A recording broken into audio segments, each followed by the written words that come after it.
In July, the entire family traveled to New York to watch Spain win the FIFA World Cup Final against Argentina. Now, this was actually the very first time King Felipe and Queen Letizia had ever traveled abroad on an official engagement with both of their daughters, Leonor and Infanta Sofía. So it was a highly deliberate signal to the rest of the world that the next generation of the Spanish monarchy is primed and ready to lead globally.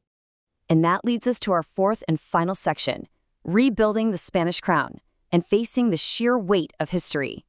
Leonor is currently set to become Spain's first reigning queen in 150 years.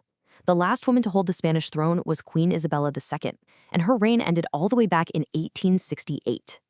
Just think about what has happened since then.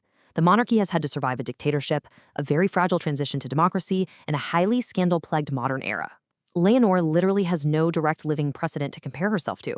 She is writing the playbook as she goes, and every single move she makes right now is being scrutinized as a preview of what a 21st century Spanish queen actually looks like. Think about it.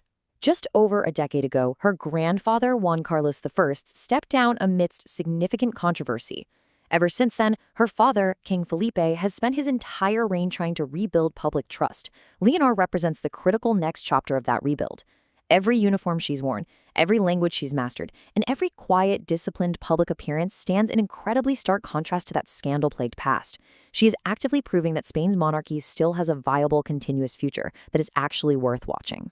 So as the training wheels fully come off and she formally takes on the crushing weight of being an adult heir, we're left with this.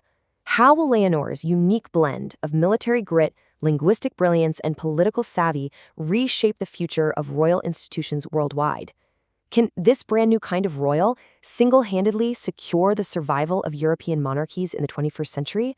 It's a massive question, and right now, all eyes are on her to answer it.